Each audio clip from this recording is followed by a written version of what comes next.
para todos, bienvenidos a este último programa de la temporada 2024 de Todas las Voces, programa número 35, 35 programas y 35 viernes los acompañamos este año y hoy tenemos un programón. Este ciclo comenzó con un debate entre dos senadores, el senador del Frente Amplio Alejandro Pacha Sánchez y el senador del Partido Nacional Sebastián Da Silva. Hoy termina este ciclo con Alejandro Sánchez, porque en este año se convirtió en el próximo secretario de la presidencia. Así que tenemos un mano a mano con él en horas claves en las que se está terminando de tejer el futuro gabinete.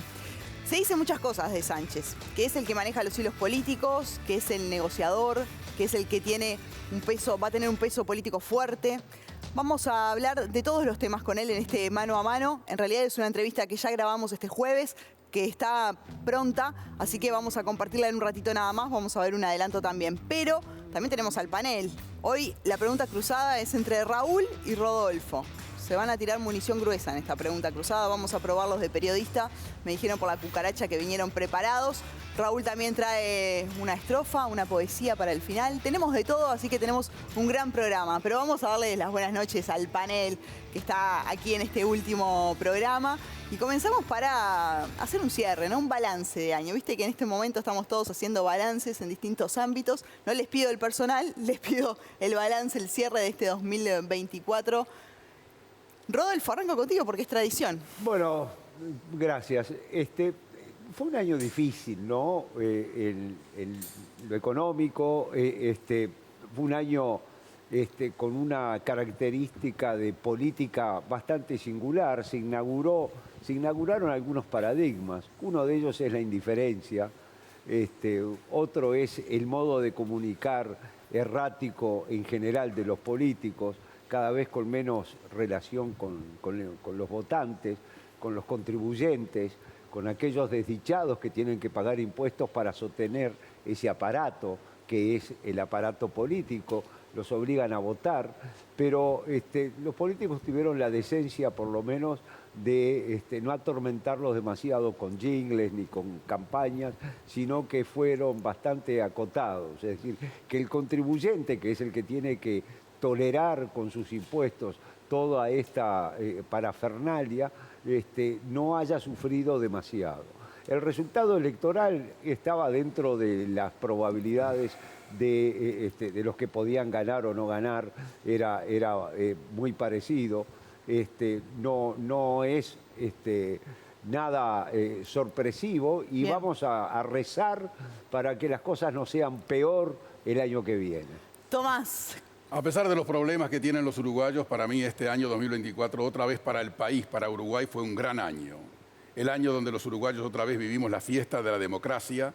Este pequeño país en América Latina, estable, creíble, previsible, fue otra vez a las urnas, mostrando que tenemos un sistema de garantía absoluta. El pueblo puede manifestarse, elegir a las próximas autoridades. Estamos en un proceso de transición que no hay en muchos países.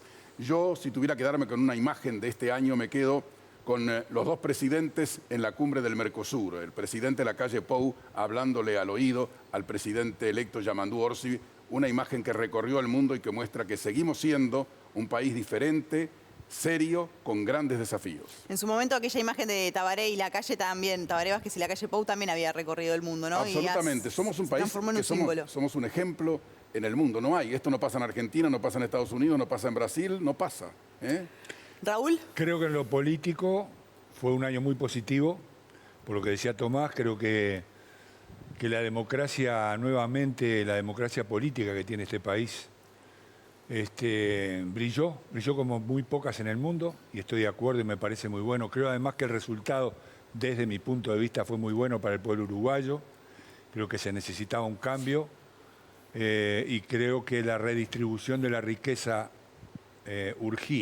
urge, porque aún sigue habiendo bolsones de pobreza muy grandes en este país, que es necesario que sean atacados lo más pronto posible, porque ahí está el caldo de cultivo para las expectativas de muchachada que no tiene otra posibilidad de salir de esos lugares y de llegar al mundo dentro de lo que es el aparato de la sociedad de consumo, más que con el delito. Entonces, para evitar eso realmente y de raíz, hay que atacar esos bolsones de pobreza. Dentro de lo deportivo, fue un año maravilloso. Volvió Peñarol al lugar que nunca debe dejar de ocupar. Muy bien, muy bien. Bueno, les propongo a partir de este momento, tengo también un resumen de momentos destacados No me de dejas cada decir uno de algo la ustedes, foto pero breve, breve. Algo de la foto de Tomás. Dice que la foto es en el Mercosur, el presidente que se va y el presidente que vendrá. En el Mercosur es una imagen deplorable que damos. Estar en el Mercosur como una gran esperanza. Hace más de 30 años que está el Mercosur y no ha dado ningún resultado. Así que si esa es la foto del progreso del Uruguay, me corto las venas ya. Bien. Yo creo que está equivocado, pero lo dejo como una acotación, simplemente. Muy bien. Vamos a partir de este momento a compartir con ustedes el mano a mano con el próximo secretario de la Presidencia, Alejandro Pachá Sánchez. En este cierre de todas las voces del ciclo 2024 recibimos al próximo secretario de la Presidencia, Alejandro Pachá Sánchez. Bienvenido, muchas gracias. Bueno, no, gracias a ustedes. Un gustazo estar acá. Arrancamos el año contigo como senador debatiendo con Da Silva y ahora lo cerramos en otro lugar. Bueno, para mí es un honor, además después de haber abierto este ciclo, en aquel debate con Da Silva, bueno, ahora cerrarlo también, que me hayan convocado para hacerlo, bueno, muchas gracias. Y además contigo, que siempre has tenido una trayectoria periodística destacada, así que... Bueno, muy amable. Genial. ¿Cómo se prepara para su nuevo rol, para la Secretaría de la Presidencia? ¿Cómo le gustaría encarar esa nueva misión? Bueno, a ver, primero con algunas cosas que para mí no son nuevas, que es con la apertura al diálogo. Aprendí muchísimo en el Parlamento de la República, aprendí de que uno no es dueño de la verdad, aprendí de que siempre es bueno conocer la opinión de los otros y de las otras, y particularmente de los que no piensan como yo, y creo que desde el lugar de la Secretaría de la Presidencia me planteo fortalecer el vínculo no solo con el Parlamento y el trabajo con el conjunto de los ministros, sino particularmente con la oposición. Porque en definitiva el rol que tanto Yamandú me ha planteado que asuma en esta tarea es un rol de articulador, ¿no? Uh-huh. Y yo creo que se necesita mucho diálogo en el Uruguay, diálogo serio y honesto. ¿Para qué? Para encarar las transformaciones que el país precisa. Y ese diálogo tiene que significar no siempre estar de acuerdo, pero también acordar las diferencias. Yo creo que eso es importante en el sistema político. En la campaña se habló mucho por parte justamente de la coalición republicana de que este Frente Amplio era distinto, de que le iba a faltar cortafuegos que otros gobiernos frente amplistas habían tenido. Entonces, ¿usted le gustaría tomar ese rol? Bueno, yo creo que ese rol de garantía del gobierno lo lleva adelante el presidente de la República, que va a ser Yamandú Orsi, ¿no? Y que todos lo conocemos, que ha logrado ganar una interna con mucho espacio cuando algunos pensaban que no, y que ha logrado ganar una campaña electoral y asumir la presidencia de la República, demostrando que además tiene la capacidad suficiente y lo ha planteado desde el día 1 la necesidad del diálogo y de que nosotros no somos refundacionales. Yamandú siempre acuñó desde el inicio la idea de la acumulación positiva, ¿no? Incluso por decir esas cosas muchas veces lo signaron de tibio. Ahora parece que tibio es de moda. El presidente de la República dice que se siente orgulloso que le digan tibio. Uh-huh. Bueno, una gran victoria de Yamandú política, ¿no? Bien. En estos días ya arrancó con esto del diálogo, ¿no? Uh-huh. Porque se está definiendo el gabinete. Ahí hay que tener en cuenta muchas cosas, ¿no? Que quede equilibrado por los sectores, que sea paritario. ¿Cómo se evita arrancar con heridas? Bueno, en política siempre hay heridas, pero lo que debe suceder es que a quien le tocó ganar o a quien logró cumplir sus objetivos es el primero y el mano que tiene que tratar de justamente tender un espacio de diálogo y de apertura. Conformar un gabinete no es fácil, no, es bastante complejo. Un gabinete que además para nosotros es el retorno del Frente Amplio y del progresismo al gobierno, lo cual es un desafío importante donde hemos planteado la renovación como un componente central. Precisamos equilibrar capacidad técnica, ideas y compromiso político. Es bastante difícil de equilibrar eso y luego tratar de que ese gabinete sea lo más representativo posible de las sensibilidades del Frente Amplio, ¿no? Entonces, esa es una tarea difícil que hay que surcirla muy despacio, que implica discutir y negociar mucho, porque al final del día de esa negociación lo que tiene que quedar es un equipo solvente, un equipo capaz de ponerse la camiseta y salir a sudarla y ganar el partido, que es el partido más importante. Todo este año nosotros hicimos campaña electoral para tener el derecho y la oportunidad de jugar el partido verdadero, que es cambiar el Uruguay, que es aportarle soluciones al país. Entonces el equipo tiene que estar concentrado en que lo puede llevar adelante, que tiene que tener ideas nuevas, pero tiene que tener también conocimiento de la administración pública. El Estado no es fácil, no es sencillo, puede ser la tumba de los cracks muchas veces, puede haber muchas grandes ideas y maravillosas, pero si después no la puede llevar adelante, está frito. Renovación, entonces no va a haber ministros que se repitan con otros gobiernos frente amplistas. Bueno, los ministros se van a anunciar todos el martes, pero te diría que es altamente probable que no haya ministros que se repitan, que no tiene nada que ver con tener una visión de que los que estuvieron antes no aportaron, sino por el contrario. Creemos que han pasado 5 años, nosotros lo planteamos inicialmente diciendo el Frente Amplio no viene a hacer más de lo mismo, pero el Frente Amplio tampoco se aleja de su pasado. Incluso tuvimos varios debates en campaña electoral de cuál iba a ser el equipo de seguridad y si teníamos algunos asesores, y ha sido parte del debate y nosotros lo dijimos siempre. Nosotros estuvimos en el gobierno, hicimos cosas buenas, cometimos errores, pero el principal error que podíamos cometer hablando de renovación es no escuchar a los que estuvieron, es no tener los apuntes de lo que estuvieron, por sus aciertos y por sus errores. Por tanto, probablemente tengamos un gabinete con una edad promedio más baja de los últimos gabinetes del Frente Amplio, con equilibrios de género, con equilibrios de generaciones, y también estamos buscando que ese gabinete tenga no solo representación sectorial, sino que también se puedan incorporar figuras que no tienen un sector dentro del Frente Amplio, que tienen trayectoria académica o trayectoria profesional y que le puedan aportar, así como Gabriel Odone, que no tiene un sector, que es un independiente, podemos decir, y alguien que viene del sector privado, habrá varios ministros de esa característica también. Va a haber. Sí. Decía días atrás que ya tienen más del 50% definido. Hoy tenemos el 70%. El 70%. Uno de ese 70. Gabriel Odone. No, por fuera de Odone, que es el único. No nos va a decir ninguno. No. A nosotros nos gusta esta idea de presentar el equipo completo. Todo junto. Igual sabe que hay una danza de nombres desde hace días, ¿no? Hay varios. Te diría que no están muy acertados las listas que andan circulando por ahí, ¿eh? ¿No? ¿Y por qué se decidió presentarlos todos juntos? Bueno, por esta idea de que estamos construyendo un equipo. Que esto tiene que ser un equipo.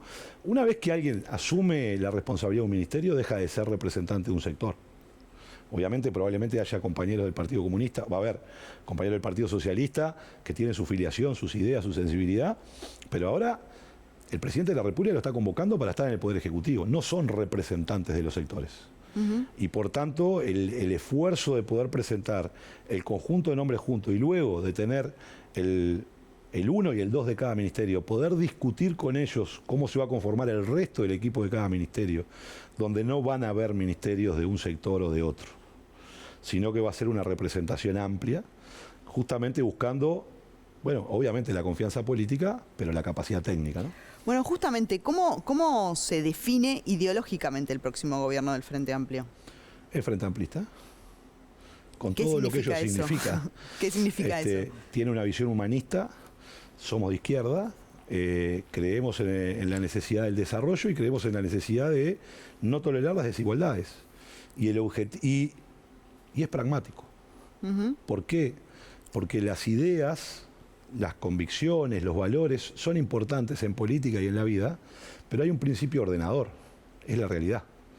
Entonces, yo quiero cambiar la realidad, porque creo que hay injusticias, porque el Uruguay necesita desarrollarse, necesita potenciar la ciencia, la tecnología, la innovación, tenemos que resolver los dramas sociales, tenemos que resolver los problemas de seguridad, la inseguridad, la violencia que tenemos en la sociedad, pero si quiero cambiar esa realidad, no me puedo pelear con ella, la tengo que entender, la tengo que comprender para poder desde allí pararme con los pies en la tierra y avanzar hacia un proyecto. Pero no es al revés, muchas veces se ponen las ideas y el proyecto primero y luego tratamos de que la realidad encaje a nuestras ideas y eso no funciona. Claro, pero muchas veces al Frente Amplio le ha pasado, por ejemplo, yendo a la economía, ¿no? Sí. En alguna ocasión en el gobierno de José Mujica, por ejemplo, le pasó a nivel económico que había como dos direcciones. Una, la que tenía el Ministerio de Economía con Astori, y otra que se instaló en Torre Ejecutiva. Ustedes garantizan, porque hoy también da la sensación de que Odone tiene una línea y por ahí Torre Ejecutiva puede llegar a tener otra. ¿Ustedes garantizan que eso no va a ocurrir? Bueno, te diría, primero nosotros aprendemos de nuestros errores. Yo creo que la idea del equipo A y del equipo B, más allá de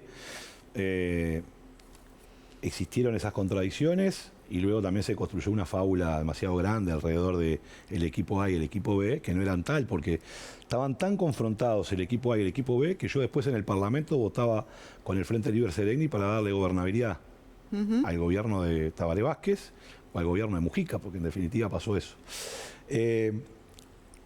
Cuando nosotros decidimos elegir a Gabriel, lo elegimos porque primero es un economista muy solvente, alguien con una enorme capacidad, es alguien que da garantías al país en su conjunto de su solvencia y su capacidad técnica, y además porque tomamos una decisión que es muy clara, y es la decisión de que el ministro de Economía y el presidente de la República tienen que trabajar en muchísima sintonía, ¿no? Por tanto, ¿para qué? Para desterrar la idea de equipo A, equipo B. Ahora, que van a haber debates sobre la economía, ni que hablar. Pero van a haber debates sobre la economía, sobre la cultura, sobre la educación, sobre el desarrollo tecnológico del país, sobre las cuestiones ambientales, porque están tensionadas por la sociedad y ahora estamos viendo al gobierno con las dificultades que tiene, tratando de llevar a avanzar en un proyecto que nosotros somos muy críticos, como el proyecto Arasatí, pero que también tiene contradicciones en la interna del gobierno. Claro, el punto es quién tiene la última palabra. El presidente de la República, que es el que ha sido elegido para gobernar el país. Y el presidente de la República lo va a tomar ¿con quién? Con sus ministros y el ministro de cada cartera, ¿no? ¿Cómo fue construyendo usted la confianza con Odone? Bueno. Porque ahí da la sensación de afuera que hay dos visiones también. ¿Por qué dos visiones? Dos visiones de la economía. No, mirá, yo a Gabriel obviamente lo conocía por su trayectoria. Yo tuve la suerte en el Parlamento, y no solo en el Parlamento, de aprender con otros y particularmente con Yamandú. El proyecto Yamandú Arce tiene más de 8 años de trabajo, ¿no? Yo era de los que quería que Yamandú fuera presidente antes, y Yamandú no quiso, porque quería culminar su trabajo en la Intendencia. Y cuando nosotros empezamos a pensar en eso, obviamente partimos de la idea de que siempre es bueno juntarse con gente que tiene mucho conocimiento, que sabe mucho, aunque no pensemos igual, pero generar ese intercambio. Y es así que empezamos a tener algunos intercambios con Gabriel Odone, muy lejos todavía de la campaña electoral, hace más de 4 años. A partir de conocidos en común empezamos a generar un vínculo bueno, ese economista que estaba viendo de la economía del país, que estaba viendo el desarrollo, y tratar de empezar a generar ese intercambio, esa construcción de confianza de si podíamos avanzar juntos. Y Gabriel es un hijo de la generación 83. La generación 83 tiene algunas particularidades en este país. Es gente que luchó contra la dictadura, que peleó por la reapertura democrática, que tuvo un compromiso muy grande en esas luchas, pero que muchas veces, muchos de ellos, cuando retornó la democracia, volvieron los grandes dirigentes del exilio, de la cárcel. Muchos de ellos fueron corriéndose de las primeras escenas de la política. Y en el caso de Gabriel se fue a estudiar al exterior, a trabajar en su doctorado y luego posteriormente. Y lo que tenía Gabriel adentro también es ese bichito que le pica a todo el mundo de volver a construir bienes públicos. Esto es en el lenguaje de Gabriel, para mí es volver a hacer política. Pero él dice, no, yo después de haber trabajado en el sector privado ahora quiero volver a contribuir a la generación de bienes públicos de calidad y tiene esa necesidad de volver a encontrarse con el mundo de la política. Y siente esa vocación de hacerlo y por eso es que empezamos a intercambiar, a compartir y luego también en otros espacios. Él fundó Ágora, nosotros tenemos otra fundación que Siembra, han hecho cosas juntos, hemos participado de distintos debates y encuentros y ahí se fue dando una coincidencia. Bien, desde que llegó al gobierno del Frente Amplio acuñó la frase que pague más el que tiene más. Sí. ¿El que tiene más puede pagar más? Bueno, yo creo que sí. Yo creo que sí. Pero la discusión no es solo que pague más. La discusión es cómo nosotros... acá hay un debate. La matriz que tiene el país es una matriz que muchas veces tiene una presión fiscal elevada, muchas veces un poco injusta por cómo van las cargas de esa presión fiscal. Y seguramente haya que hacer ajustes para que esa carga sea mucho más equilibrada. Generalmente aquí se da una discusión que es, bueno, la presión fiscal igual la provisión de bienes públicos. Generalmente nos comparamos con Europa y decimos, bueno, Europa tiene una presión fiscal pero tiene bienes públicos de mucha más calidad. Sí. Y este es un debate, es una tensión. Ahora, ¿cuál es el problema? Tú no puedes tener una mayor recaudación impositiva con una matriz productiva que no es la europea. Nosotros precisamos ir a una matriz productiva que incorpore tecnología, innovación y aumento de productividad. Y que ese aumento de productividad redunde en una mejor redistribución por la vía del salario y por la vía del financiamiento de los bienes públicos que permiten justamente que esa matriz productiva se desarrolle. Entonces, con la matriz productiva del tercer mundo no se puede avanzar en impuestos. Entonces, este es el huevo y la gallina. Tenemos que ir de la mano de mejorando y cambiando nuestra matriz productiva. El Uruguay tiene algunos sectores que son muy dinámicos, que generan mucha actividad, que están en la cresta, si se quiere, de la economía, y sectores muy atrasados. Y tenemos que ver cómo esos sectores que están muy atrasados, de baja productividad, de baja inversión, de baja calidad, lo mejoramos, ¿verdad? Para ponerse de alguna manera en línea. Y eso permitirá seguramente crecimiento económico, y el crecimiento económico traerá también un componente de incremento de la recaudación pública que habrá que volcarla de manera eficiente para mejorar los déficits que tiene el país. Claro, yo lo que me pregunto es porque en general para los políticos Sí. es mucho más fácil aplicar impuestos, digamos, a el asalariado que gana más en todo caso, pero Claro. no al que tiene más. Entonces, Y porque el que tiene más estudios jurídicos para escaparse. bueno, entonces, ¿cómo van a hacer? O sea, porque en definitiva decías que efectivamente crees que el que tiene más puede pagar más. Te voy a poner un ejemplo. ¿Va a haber nuevos impuestos? No. Tramandú No. ha sido claro en el sentido de que él no piensa en nuevos impuestos, pero sí hay desafíos. Por ejemplo, tenemos A ver. el impuesto a la renta mínima global. Sí. Algo que hace 2 o 3 años se pensaba que no existía, que iba a ser difícil de llevarlo adelante. Hoy hay empresas uruguayas no, porque son extranjeras, que hoy ya están pagando la mitad de ese impuesto, particularmente las que vienen de la región de la OCDE. Entonces, uno de los esfuerzos que tiene que hacer el país es cómo hace para que esa carga impositiva, a partir de un debate que es mundial, de la necesidad de la contribución de las empresas transnacionales a las finanzas públicas en general, una parte de ese impuesto quede en Uruguay. Hay que generar mecanismos de incentivo y de rearmado, de pensado de algunos impuestos que hoy tenemos, para que esas transnacionales que van a pagar de todas maneras el 15%, no la paguen en su casa matriz y algo paguen en Uruguay. Bueno, ahí hay un desafío, hay un equipo que está trabajando hace más de un año en este sentido, que lo lidera Gabriel Odone, por supuesto, que ya han estado en contacto con empresas transnacionales, que han estado en contacto con instituciones como la OCDE y otros países para ver este tema. El tercer elemento que te pongo, el IVA. El IVA es un impuesto generalmente ciego que no mide la capacidad contributiva de nadie. Sí. Y por tanto pagamos el mismo IVA quien gana $1 millón o quien gana 10.000 pesos. Hoy la tecnología permite pensar en un IVA personalizado. Existen otras partes del mundo, hay buenas experiencias piloto que permiten de alguna manera que ese IVA, ¿verdad?, no sea igual para todos porque pueda medir en algo la capacidad contributiva. Vamos a poner un ejemplo clásico que es muy difícil de llevar adelante. La garrafa de supergas en Uruguay está subsidiada. Sí. ¿Por qué? Porque es el principal combustible para la calefacción y para la cocción de alimentos de las familias uruguayas. Pero también se utiliza para calefaccionar grandes piscinas. Sí. ¿Es razonable que la sociedad subsidie, por ejemplo, de la misma manera a una jefa de hogar en un asentamiento con la garrafa de gas que a otra persona que tiene altísimos ingresos, ¿verdad?, y que usa ese gas para calefaccionar una piscina para divertirse? No es razonable que haya un subsidio porque se va hacia un sector social que no necesita ser subsidiado. Bueno, ahí ese debate hay que darlo, y eso es lo que va a permitir de alguna manera equilibrar parte de esa carga impositiva, que es, sin aumentar la presión fiscal, equilibrar esa parte que estamos teniendo fuga. El último elemento que te digo es combatir la evasión. El Uruguay todavía mantiene niveles muy altos de evasión y ese es el peor impuesto. ¿no? El peor impuesto es el que no se paga y se debería pagar.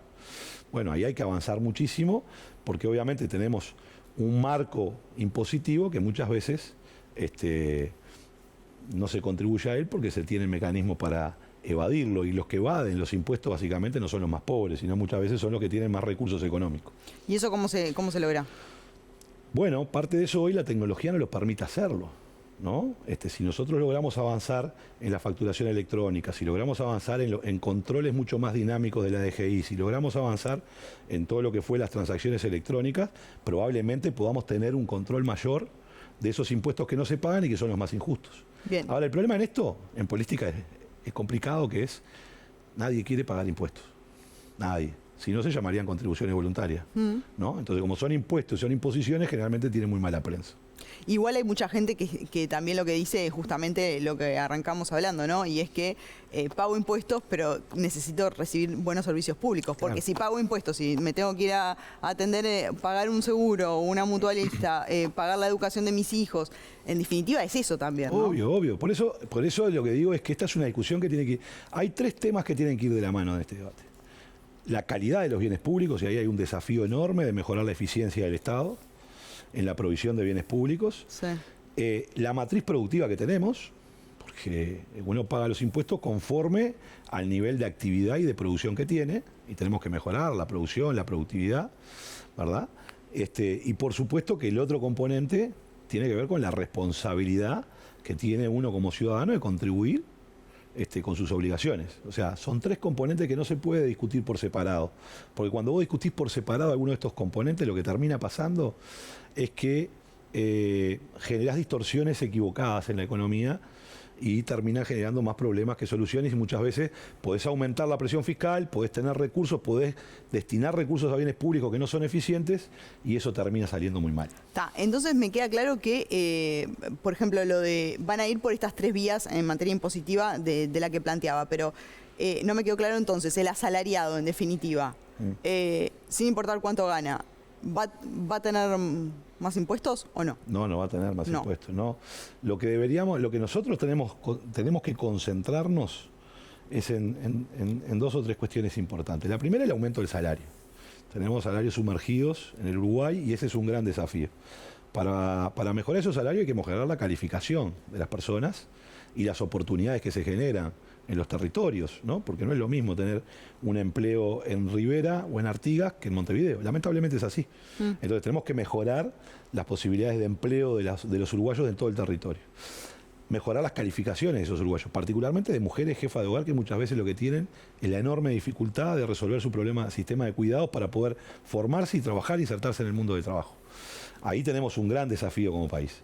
Pero también tenemos el desafío de un sector que tiene trabajo, que tiene un salario relativamente bien, pero que en realidad su costo de vida es muy alto. Y pongo el ejemplo, generalmente cuando hablamos de escuela de tiempo completo, inmediatamente nos remitimos a pensar que esas escuelas de tiempo completo van a estar en la periferia de la ciudad, en los hogares más pobres. No, precisamos que el sector medio, y particularmente gente de nuestra edad, que tiene que tomar la decisión si va a tener hijos o no va a tener hijos, si va a poder resolver el problema de los cuidados de sus hijos. Entonces, las escuelas de tiempo completo no pueden ser pensadas solo como una solución para la pobreza. Tiene que estar disponible para un conjunto de ciudadanos que no son solo los pobres, sino que son otros, y que muchas veces no tienen que hacer un esfuerzo enorme, ¿verdad?, para mandar sus hijos al sector privado, porque básicamente lo mandan al sector privado por la cantidad de tiempo que pueden estar. Claro. ¿No? Sí, a ver, yo también... Y eso tiene un costo gigantesco. Le preguntaba también para intentar entender de dónde va a salir la plata, justamente, porque hay muchos proyectos que tiene en carpeta el Frente Amplio que son costísimos. Entonces, sí, la torta no tiene mucho más margen. Por eso también hacía foco en esto para ver, en definitiva, de dónde va a salir el dinero o cuál es el plan. Bien, no se puede inventar de la nada, ¿no? Por eso decía al principio, ordenador es la realidad. Lo primero que uno tiene que hacer es ser más eficiente en el gasto público. Y ahí, cuando uno dice ser más eficiente en el gasto público, hay dos componentes del gasto. Un componente activo, que son las políticas públicas que desarrollan los ministerios, y un componente que es el gasto tributario, que nosotros estamos a favor de las exoneraciones fiscales, pero también tenemos que ser eficientes en ella. Hoy el Uruguay tiene alrededor de unos 6 puntos más o menos, de exoneraciones fiscales. Es decir, de impuestos que no cobra para promover inversiones. Yo estoy de acuerdo con la promoción de inversiones, pero creo que también ahí hay que ser mucho más eficiente. Y probablemente, seguramente, de ser eficiente desde ese punto de vista, podamos obtener algunos recursos para volcar también al otro sector. ¿Pero qué significa ser eficiente? No, Bueno, no estoy entendiendo. Y te pongo un ejemplo. ¿Tiene sentido en la promoción de inversiones exonerar de IVA a la importación de pelotitas de golf? Yo no tengo nada contra los que juegan al golf, pero lo que creo es que esa no es un gasto que haya que tener. Entonces, eso es hacer eficiente el gasto tributario, es decir, mantenerlo, pero hacerlo eficiente. Bien. ¿No? Y yo creo que ahí tenemos un margen. Buscar el crecimiento económico, porque si no hay crecimiento económico, eso implica apertura de mercados, apertura de innovación. Te pongo un ejemplo, el sistema de riego, que es algo que hemos puesto como un eje central. Una hectárea de maíz regada produce casi el doble de lo que produciría si no tiene riego. Bueno, ahí hay un incremento de productividad y cuando vos aumentás la productividad por hectárea, aumentás los fletes, aumentás los servicios agrícolas, aumentás las estaciones de servicio, es decir, generás una dinámica posible que genera más empleo, más consumo y más desarrollo. Claro. Bueno, y ahí es donde hay que trabajar.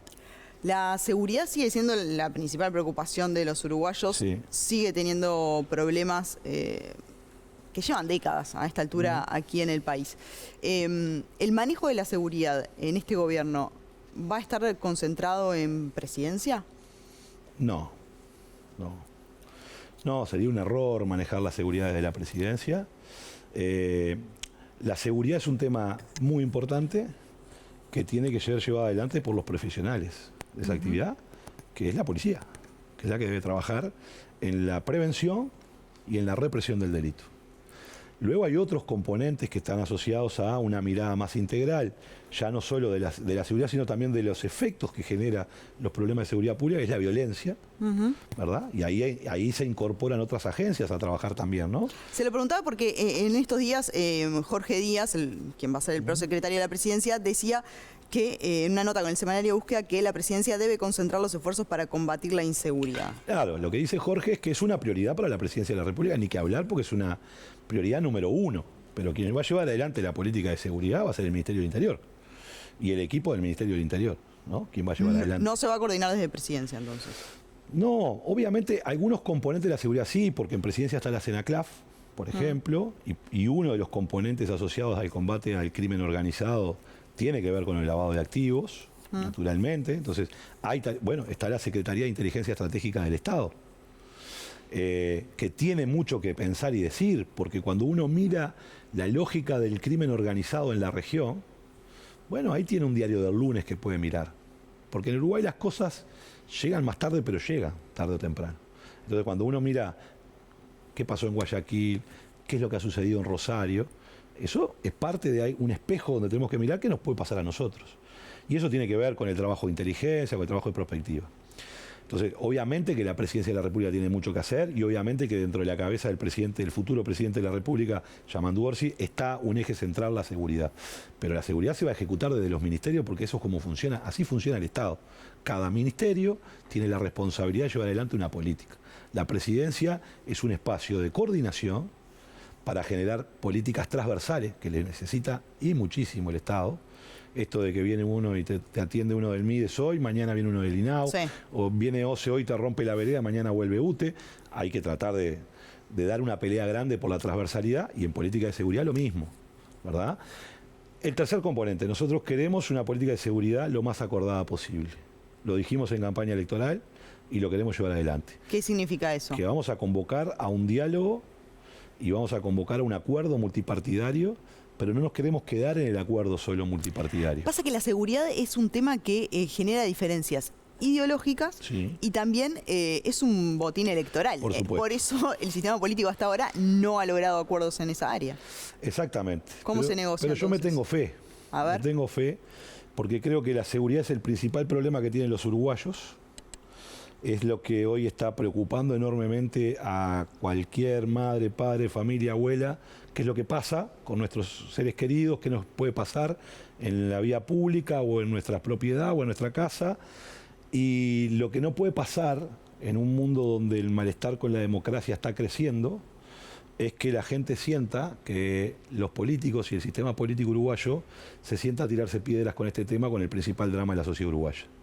Y creo que lo que hace falta es liderazgo político para asumir que todos tenemos que dejar alguna prenda, pero que todos tenemos que remangarnos las manos y ponernos a trabajar por este tema, porque de lo contrario la gente lo que va a terminar diciendo es, entonces, si yo lo que tengo es, cuando se prende la cámara, políticos que se tiran piedra como botín electoral, al final no me sirve ninguno. Y yo creo que acá hay un gran desafío para el sistema político. Por eso nosotros decimos acuerdo multipartidario y comisión de seguimiento. Ajá. Comisión de seguimiento de las políticas que se llevan adelante. Aprendizaje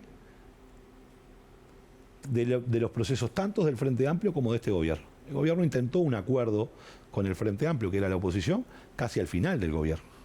Nosotros queremos iniciar el gobierno con un debate y un acuerdo multipartidario al cual nos esforzaremos para que todos dejemos prenda sobre dos componentes. Primero, ninguno tiene la verdad revelada. Ya ha quedado demostrado. El Frente Amplio tuvo enormes dificultades para atender la seguridad y en realidad lo hicimos mal en muchas áreas. El gobierno que se está yendo, el 1 de marzo, llegó con un mandato de que iban a resolver los problemas de seguridad y que era fácil. Y se va de un gobierno con enormes críticas de la sociedad de que no se resolvió el problema.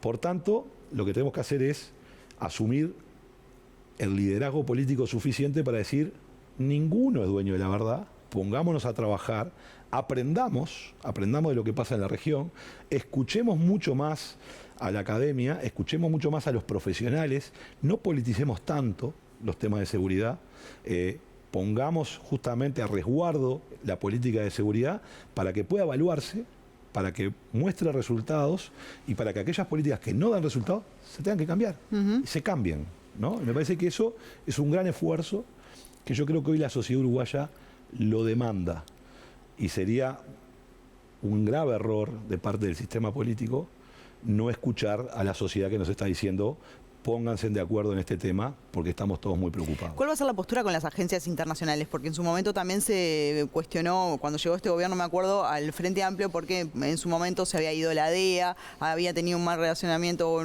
con alguna otra agencia. ¿Cuál va a ser la postura? Nosotros nos vamos a relacionar con todas las agencias y cooperamos con muchas agencias. El Uruguay coopera con muchas agencias. Y creo que las agencias pueden ser una oportunidad de brindarnos información, conocimiento y aprendizaje de lo que se ha hecho en otros lugares. No para copiarlo, porque el Uruguay tiene sus características, ¿no? Sí para ver qué se puede adaptar al Uruguay y para que haya una coordinación. Necesitamos una coordinación porque el crimen organizado ya es transnacional. Estamos en una coordinación con Europa, por ejemplo, mucho más fuerte desde el punto de vista no solo de las cuestiones que hacen a Interpol, sino de las cuestiones que hacen a aduana, de las cuestiones que hacen a la DGI, de las cuestiones que hacen, porque en definitiva nosotros somos un país de acopio, que el principal destino de la droga que pasa por el Uruguay, que no se produce en Uruguay, es Asia y Europa. Y por tanto tenemos que coordinar mucho más.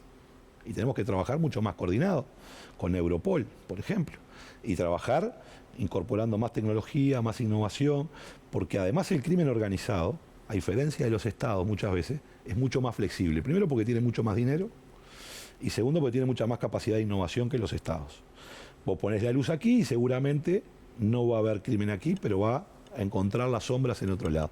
Tú pones más escáner en el puerto y lo que ha pasando en muchos puertos del mundo es que luego la carga se contamina en alta mar, ¿no? Entonces precisas tener más radares, precisas tener otras disposiciones que no es solo con radares en el puerto resuelve el problema. Igual acá se le hicimos muy fácil también, ¿no? No teníamos escáner, o sea, está claro que también en un momento no flexibilizamos los controles de lavado de activos, este gobierno con la ley de urgente consideración, aumentó el manejo de efectivo, no logró concretar rápidamente lo de los escáneres. El Frente Amplio en el gobierno también le pasó lo mismo, tú recordarás cuando trajimos un escáner y casualmente se cayó y no se pudo colocar. Sí. Bueno. ¿Qué van a hacer con el lavado de activos? Porque ha sido un tema crítico, ¿no? Del Frente Amplio para con este gobierno durante toda la campaña. ¿Qué van a hacer ahora? ¿Van a ir para atrás en ese sentido? Bueno, yo diría que no es ir para atrás, sino es ponernos acorde a los estándares internacionales, que el Uruguay no está. Lamentablemente, y esto fue anunciado, fue muy discutido, cuando el gobierno asumió que flexibilizar las operaciones sospechosas de lavado de activos, terminó resultando que en el Uruguay, como en cualquier parte del mundo se lava dinero, resulta que no tenemos casi procesados por lavado de activos.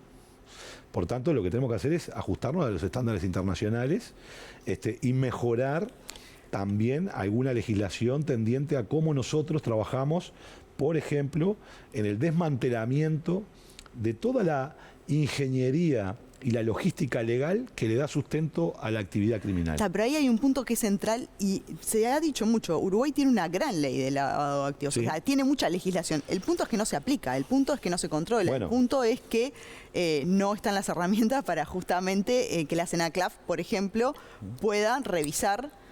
En definitiva está a la merced de si una inmobiliaria o una automotora dice, esto es una operación sospechosa.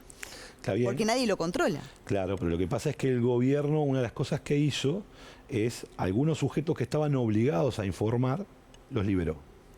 Está bien. Entonces hay que volver a pensar quiénes son los sujetos obligados a informar, cuáles son las operaciones sospechosas y de qué manera se tiene que investigar. Pero eso es texto muerto, ¿me explico? Si nadie lo controla. Y además hay que ponerle recursos, por supuesto, y funcionarios. La CENACLAF funciona básicamente con pases en comisión. Y eso atenta, naturalmente, y en otras oficinas pasa lo mismo, estoy pensando en la JUNTEP, por ejemplo, atenta claramente contra el desarrollo de la actividad profesional de quien tiene que pensarse en una oficina pública o en una actividad y decir, aquí estoy fijo, me voy a trabajar, me voy a proyectar, y además tiene que mejorar sus recursos. Entonces, eso tiene que ser parte de una de las primeras cosas que tenemos que hacer, naturalmente.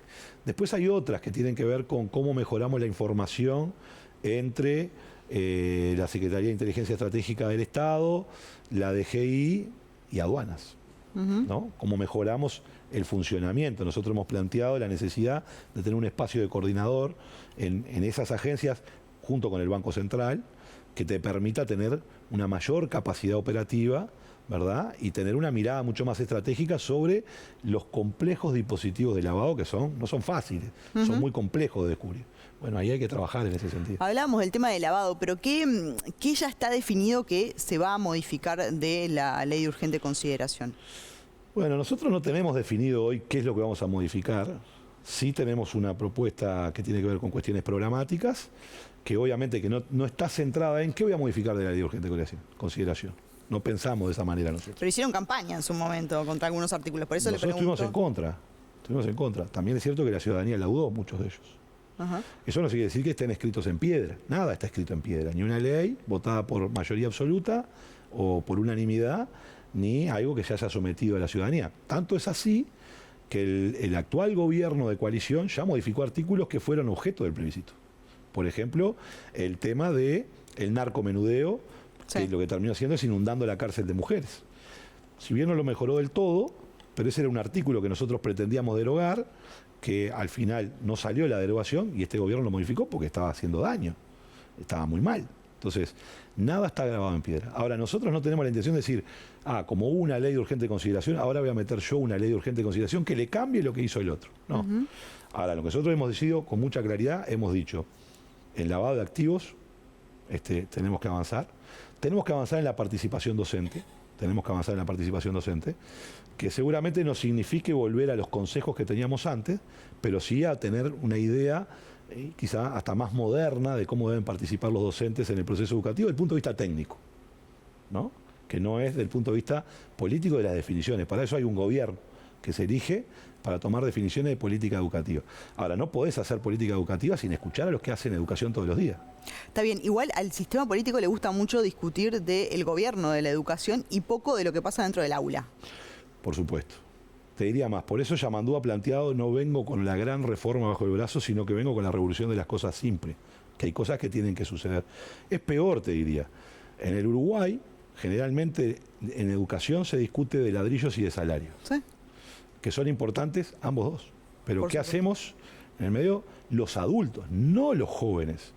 Y no los niños, que no son los que están fallando en la educación, somos los adultos los que estamos fallando, porque no estamos logrando encontrar la forma de retenerlos dentro del sistema educativo, de motivarlos para estudiar, de motivarlos para progresar, de que permanezcan en el sistema educativo. Bueno, ahí hay definiciones importantes que tienen que ver con el aula, que tienen que ver con alertas tempranas de lo que pasa con esos niños y esos adolescentes. ¿Por qué empiezan a faltar? ¿Dónde están? ¿Qué están haciendo? Claro, pero eso se soluciona con... porque parte de esta transformación Maestras educativa... comunitarias, te pongo un Sí. ejemplo.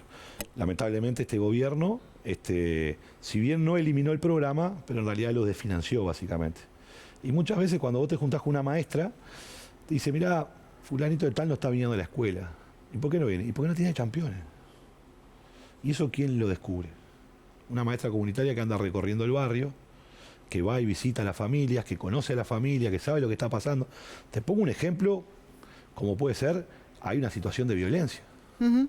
Sí, sí, ¿no? sí. Entonces, muchas veces le cargamos a los maestros y a los docentes la responsabilidad de hacer un montón de cosas que son más sociales. Porque no rinde lo mismo un chiquilín que vive hacinado en un asentamiento, que se muere de calor en el verano, de frío en el invierno, que sale y pisa en el barro, que está todo el día con los pies húmedos, que un chiquilín que tiene un cuarto, que tiene una familia que lo acompaña, que lo motiva, porque el proceso educativo se da una parte en la institución educativa, pero se da en el barrio, en la casa. Si no integramos eso, estamos fritos y estamos perdiendo. Si no podemos con eso, no podemos con nada. Porque en realidad ahí es el desafío de construir futuro en el Uruguay. Y el Uruguay de tan pocos niños, deberíamos ser capaces de resolver la pobreza infantil y resolver estos temas. Ujú. Esta va a ser su primera experiencia en el Ejecutivo, ¿no? Tiene Sí. larga trayectoria en el Parlamento. Este próximo gobierno, ¿el Parlamento va a tener agenda propia? Porque en algún gobierno del Frente Amplio, en el gobierno de Mujica, por ejemplo, le pasó eso, ¿no? De que, por ejemplo, Mujica no estaba o no empujaba tanto la agenda de derechos. Pasó con el tema del aborto en su momento también. ¿Va a tener agenda propia el Parlamento? Yo respeto al Parlamento muchísimo porque vengo de esa casa. Además, este es un Parlamento muy particular. Es un Parlamento que tiene varios partidos políticos, que el gobierno tiene una mayoría en el Senado, pero que no tiene mayoría en diputados. Entonces es evidente que el Parlamento va a tener un nivel de discusión, de debate, de intercambio y de agenda muy distinto. Porque habrá que negociar mucho, habrá que acordar mucho. Recién hablamos de la ley de urgente consideración. Bueno, yo tengo que conseguir los votos en la Cámara de Diputados para lo que quiera cambiar. O sea, la ley de urgente consideración o el presupuesto nacional.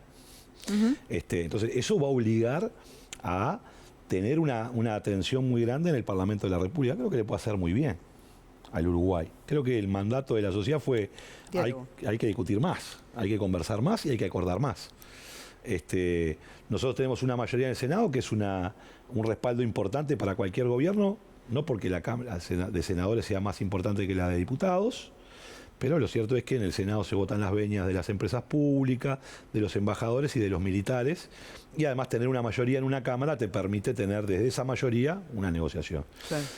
Así que creo que el Parlamento va a ser muy activo, muy, muy importante, y de alguna manera creo que está bien que tenga agenda propia, que tenga una agenda propia el Parlamento, por supuesto, es necesario. Yo le voy a pedir a mis compañeros que sean oficialistas al cuadrado, pero bueno, eso es otra cosa. ¿Es bueno para políticamente que el MPP sea una fuerza tan arrolladora dentro del Frente Amplio? No sé si es bueno ni malo, es lo que quiso la gente. Nosotros somos Frente Amplista. La 609 ha construido un trabajo político en el territorio, con presencia en todos los territorios, no solo en campaña electoral, sino durante todo el tiempo. Creo que hemos logrado construir un proceso de recambio generacional, político importante, que hemos generado las condiciones del espacio 609 para tener una apertura mucho más grande e incorporar figuras que eran importantes que estuvieran en el Parlamento, como Blanca Rodríguez, para poner un ejemplo, pero Fernando Amado. Creo que además hay compañeros y compañeras muy valiosas, ¿no? No los voy a nombrar a todos, pero yo veo a una Betiana Díaz que ha sido una gran legisladora en la Cámara de Diputados, Sebastián Valdomir, Nicolás Viera, para decir alguien del interior, compañeros que también se han destacado en la Cámara de Senadores. Es decir, el NPP ha logrado generar en el marco del espacio 609 un conjunto de compañeros bastante amplio. Tenemos el apoyo de los más veteranos que siguen ahí dándonos una mano muy fuerte y que siguen siendo también un componente importante de la 609. Obviamente el liderazgo de Yamandú ha aportado mucho a eso y yo creo que la gente termina votando por confianza y por el esfuerzo y por la militancia y lo ve en ese lugar. Y eso es una responsabilidad más grande para la 609, que tiene que saber que es la minoría mayor, porque lo importante es el proyecto Frente Amplista. A mí de nada me sirve tener la bancada más grande, tener la mayor cantidad de votos si no avanzo con mis compañeros y mis compañeras del Frente Amplio. Y eso, cuando vos sos grande, tenés que recordártelo más seguido, de que el proyecto Frente Amplista es el importante verdaderamente. Entonces, en ese sentido, yo creo que la 609 tiene que tener vocación de apertura, vocación además de sensibilidad, de escucha, por supuesto, también de llevar adelante sus ideas y sus propuestas, pero tiene que hacerlo de tal manera de contemplar lo que opinan el resto de los compañeros, porque somos compañeros de un viaje. El eslogan de campaña fue que gobierne la honestidad. Sí. Sin embargo, estaba demostrado que no hay ningún gobierno que esté vacunado contra la corrupción. Hay una frase de Vázquez, la quiero leer textual, que dijo: pueden meter la pata pero no la mano en la lata, y si alguien mete la mano se la cortamos. Después quedó demostrado que, bueno, no es tan así, porque los gobiernos están hechos por personas y las personas cometen errores, incluso delitos también. Pero ¿cuál va a ser la línea? Porque es un eslogan fuerte, que gobierne la honestidad. Sí, es un enorme compromiso que asumimos. Nosotros creemos en la política honesta, que no solo tiene que ver con los elementos de corrupción, sino también tiene que ver con los elementos que hacen, por ejemplo, al mal uso de privilegios, que muchas veces no es corrupción, pero que son uso de privilegios y que generan dificultades, y que también tiene que ver con la honestidad para plantear las cosas y no hacer demagogia.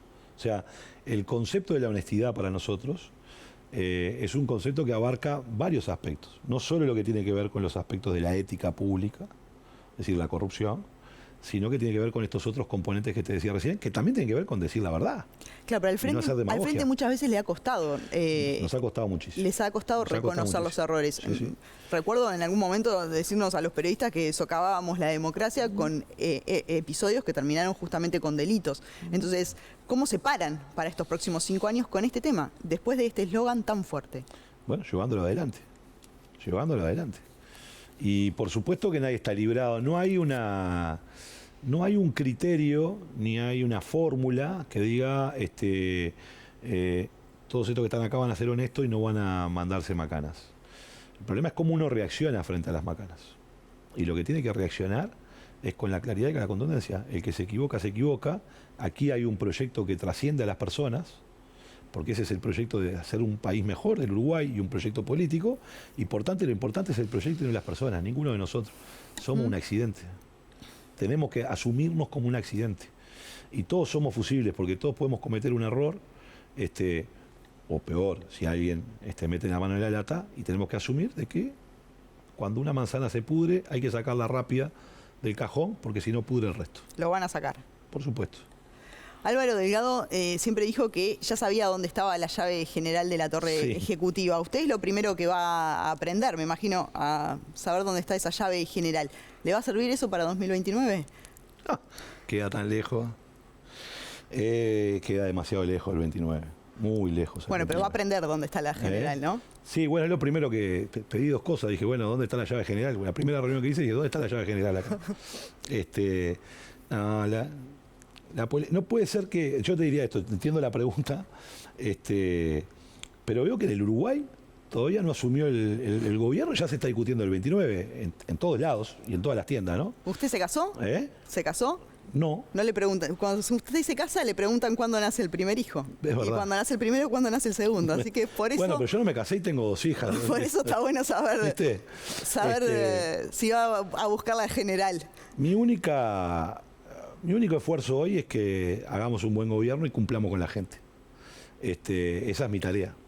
Es la tarea de la que me pido Yamandú y es la tarea en la que yo he tratado de dedicarme con ahínco desde que asumí hacer política, desde los 16 años, que me involucré en política. Después, los desafíos que uno tiene por delante habrá que verlo. Pero no soy de los que piensan ni que hay que tener decretos sobre el futuro. Soy de los que cree que la gente es bastante sabia y elige quién puede llegar a conducir procesos y que lo que hay que hacer es trabajar, esforzarse y en todo caso después se verá. Alejandro Sánchez, próximo secretario de la Presidencia, muchas gracias por estos minutos. Muchas gracias a usted y felicitarlo por el ciclo de Todas las Voces. Gracias. Hasta acá la entrevista con el futuro secretario de la Presidencia, Alejandro Pacha Sánchez. La van a poder encontrar y repasar en la web del canal. Vamos a hacer una breve tanda. Después, pregunta cruzada entre Raúl Castro y Rodolfo Fattoruso, los mejores momentos del año con varios de los cruces picantes que tuvimos. Y hay una estrofa, una poesía de Raúl Castro también para el cierre que me prometió. No sé si cumplió. Así que breve tanda y ya venimos.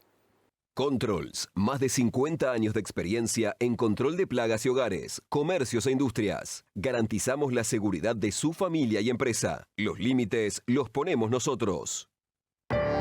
Viví el puesto. Viví Uruguay.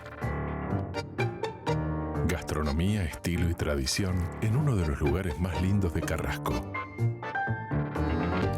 El Puesto, la parrilla tradicional de Montevideo.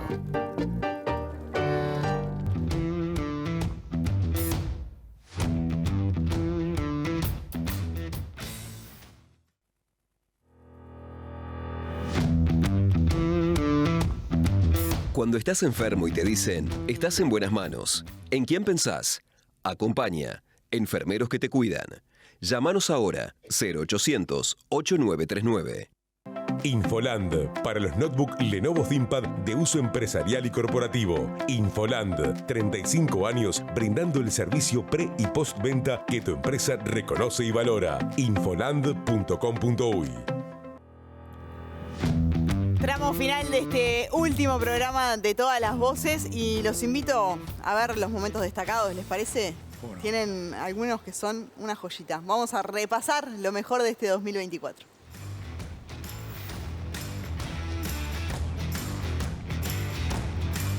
María por el 2 porque dice que yo no dije está de firmar acuerdo. nada, por las dudas. Bueno, no, pero estaría de acuerdo. Yo mis cosas las digo yo, mi boca la manejo yo por Tú ahora. dijiste que estás de acuerdo. Yo dije que estaba de acuerdo con algo, no que iba a formar una te reforma enojes, constitucional. No te enojes. Dígame, contésteme. No. Por sí o ¿Lo por no. defiende o no? No, digo, el entrevistado es usted. Déjeme seguir a mí. No, acá no hay entrevistado o no entrevistado. ¿Cómo que no hay entrevistado? No. Me parece espantoso que los que tienen asegurado el sueldo. Vamos a ordenar Me una parece situación. espantoso que los que tienen el sueldo segurito a fin de Pero mes. usted porque mira la sociedad de arriba para usen abajo. el poder sindical para ir contra Usted los porque mira del la sociedad de trabajo. arriba para abajo. Usted tendría que mirarla de está abajo muy para equivocado. arriba. Se le escapó Moravito por la puerta. A ustedes se les escapó el cuñado de Marcet porque lo mandaron a sacar la basura, pasó una motocicleta y se lo llevó. El cuñado de Marcet. Y me vienen a seguir hablando de Moravito. Ortuño, usted ha dicho muchas mentiras. Para nada, no le permito. Demuéstreme Ya una. voy con perdón. Qué ballista raro que esté en contra de los colegiados. Vos a mí no me vas a calificar qué tipo de ballista que soy. En sentido figurado. Jugátela, En hablá. sentido figurado, mirando hacia el futuro es Blanca Rodríguez. Yo creo que Blanca el problema que tiene es que no tiene techo. No sé si es el pago de una trayectoria o el inicio de una carrera. Me parece que es un tema importantísimo Increíble, para me parece que discutir. tuviera memoria selectiva, Y Breta. también- Se olvida de personajes como este, Bueno, ¿no? vamos Se olvida de de vuelta. personajes como Vamos de este. vuelta. Que además fundieron sí, una empresa y pero sí perdimos como 900 una millones de foto dólares. Raúl. Extraña realmente porque lo conozco, porque lo sé un hombre humanista que se haya acostumbrado a mirar la sociedad de arriba para abajo. ¿Y qué te dice eso? Pará. Lo siento. Esto que está diciendo es grave. ¿Sí? ¿Qué quieres decir con eso? Creo que estás cuidando demasiado el capital. ¿A quién? El capital. ¿Me dejás terminar de hablar? Con esos tipos vos tenés un gran consenso, te dejan decir lo que pensás. Eso sabés cómo se llama en política, ser servil a un proyecto. Perdóname que te lo diga. Usted es un atrevido. No, Usted es un semejante atrevido. Decí lo que quieras. No, es que es un atrevido. Decí lo que quieras. Falta el respeto en vez de seguir una línea de discusión de ideas. Vos decís lo que quieras. Porque pusiste un adjetivo. Yo te Pero voy en a decir este lo caso siguiente. usted se equivoca. No puede ser tan atrevido de decir lo que dice. Pero, ¿sabés por qué lo puedo decir? Es una falta de respeto. Porque vos te abrazás con esa gente. Es una falta de respeto. Sí, falta de respeto es la que vos hacés venir a decirle a la gente que seguís siendo ballista, claro que siendo soy aliado de los comunistas. A la hora de buscar los responsables, yo creo que el principal responsable es el actual presidente de la República, Lacalle Pou, que es el gran derrotado de estas elecciones. Yo Pero no el acepto, responsable es uno. no acepto que se use el término derrotado y mucho menos con el presidente de la República, que el presidente ha demostrado que ha sido un gran presidente. ¿Alguna vez fumaste marihuana? ¿Qué te importa? Sin embargo, tomaste alcohol o no, Pero, vos venís a hablar de mi vida, ¿te interesa mi vida? No, ¿Querés que te la cuente? Te pregunto porque... Pero te la cuento fuera del programa. En una buena onda. Pero no hay buena onda cuando te metés con las personas. Hablá de ideas. Y desde la ironía te aconsejo que pruebes. Lindo resumen por parte de la producción. Qué buenos momentos, buenos cruces picantes realmente. Tal cual. Había más igual, pero pasa que quedaba muy largo. Y bueno, ahora sí, llegó el momento de la pregunta cruzada entre Raúl Castro y Rodolfo Fattoruso. Tiramos la moneda en la tanda. Pregunta primero Raúl. Picantes, ¿no? Estamos ahí, ¿eh? Que no me bajen de eso. Veremos. Momento de la pregunta cruzada. Raúl Castro, adelante. Bueno, amigo Rodolfo Fattoruso, después de una temporada maravillosa en que nos sacamos lascas, como dice el dicho popular, yo te quisiera preguntar, o poner en una disyuntiva, mejor dicho.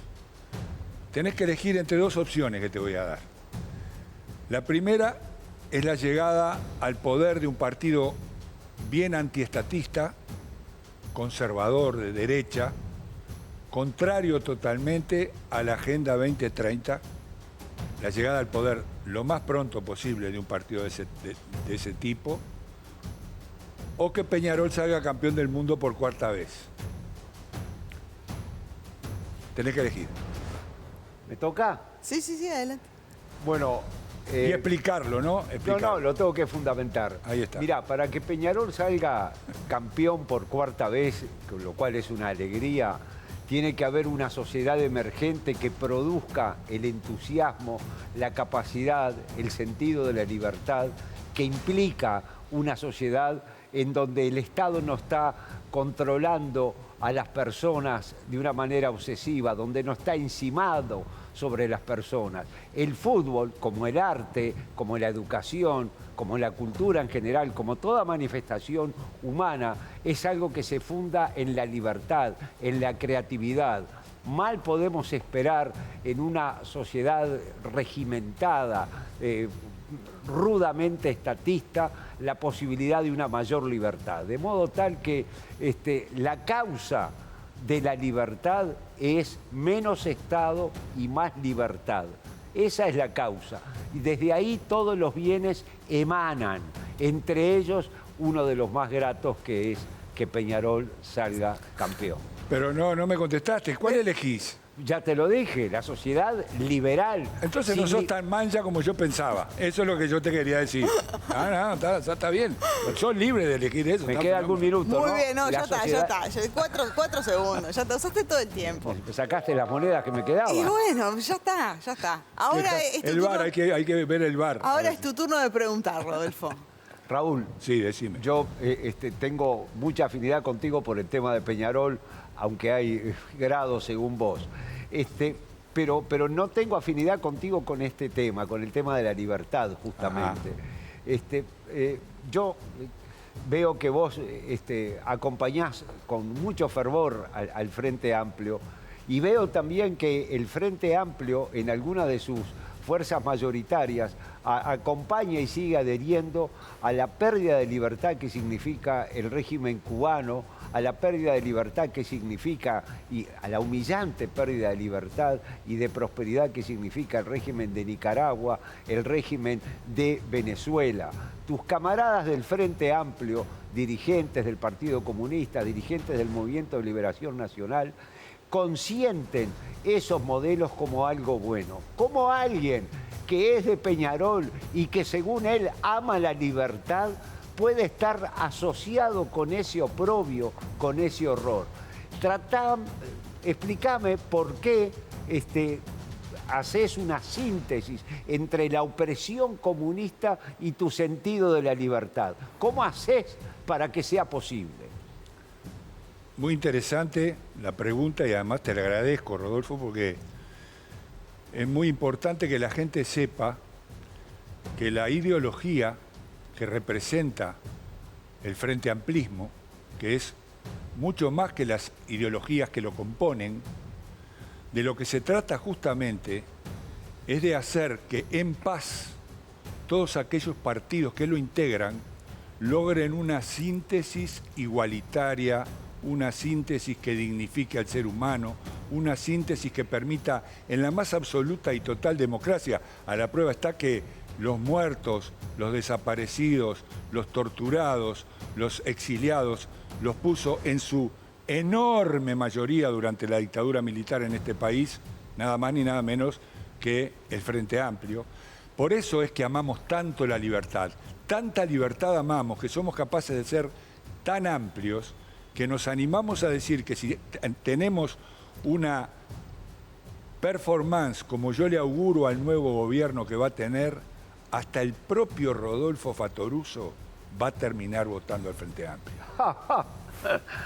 Está bueno. Muy bien. Eso es parte del humor característico de Raúl. La lógica, porque es así, es tan amplio. Vos fijate que yo vengo de cuando éramos el 18%, Vivi. Ajá. Ahora somos más de la mitad. Quiero preguntarle a Tomás a ver cómo evalúo las preguntas. ¿Cómo los viste como periodistas? Y estos son muy peñarolenses. Entonces Se meten a Peñarol en vez de la pregunta todo el tiempo, no. Pusieron a Peñarol.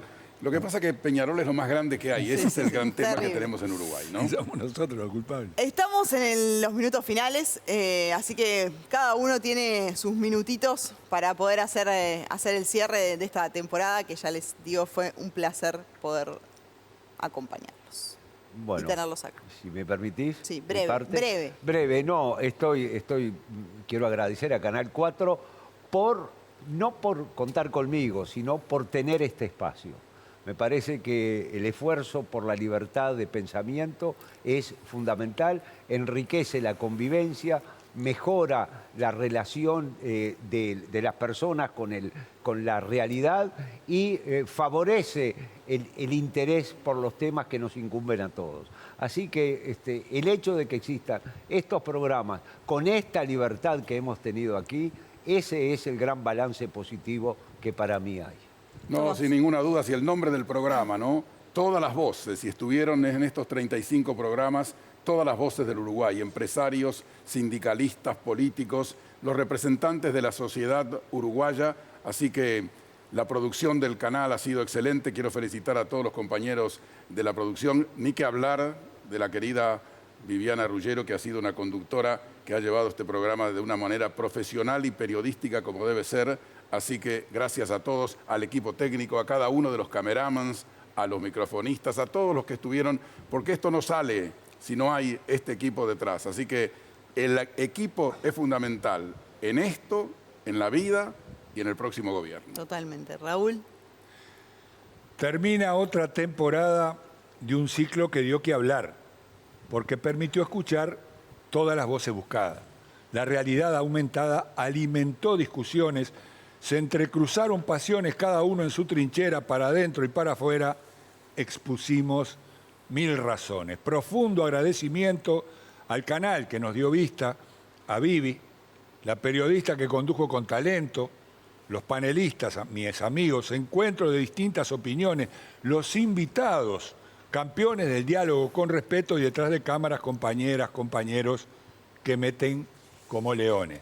Y para finalizar estas décimas sencillas, vaya esta rima que brilla como una estrella fugaz. Otro ciclo volverá en el 2025. Por ese futuro brindo para que sea tan fecundo que nos guíe a un nuevo mundo justo, igualitario y digno. Feliz año. Salud, impresionante, impresionante. Terminamos con Tinta Brava en su máxima expresión.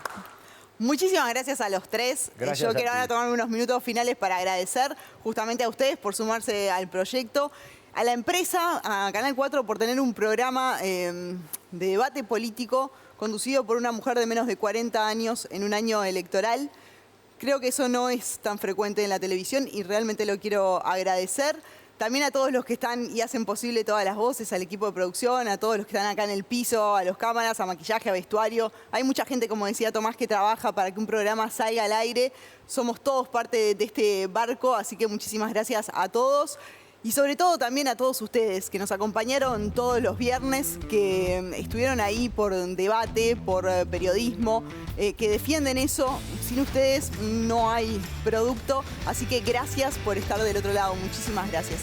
Y a todos les deseo un gran año, que sea un año, el 2025, de mucho aprendizaje y amor para todos. Hasta la próxima. Gracias.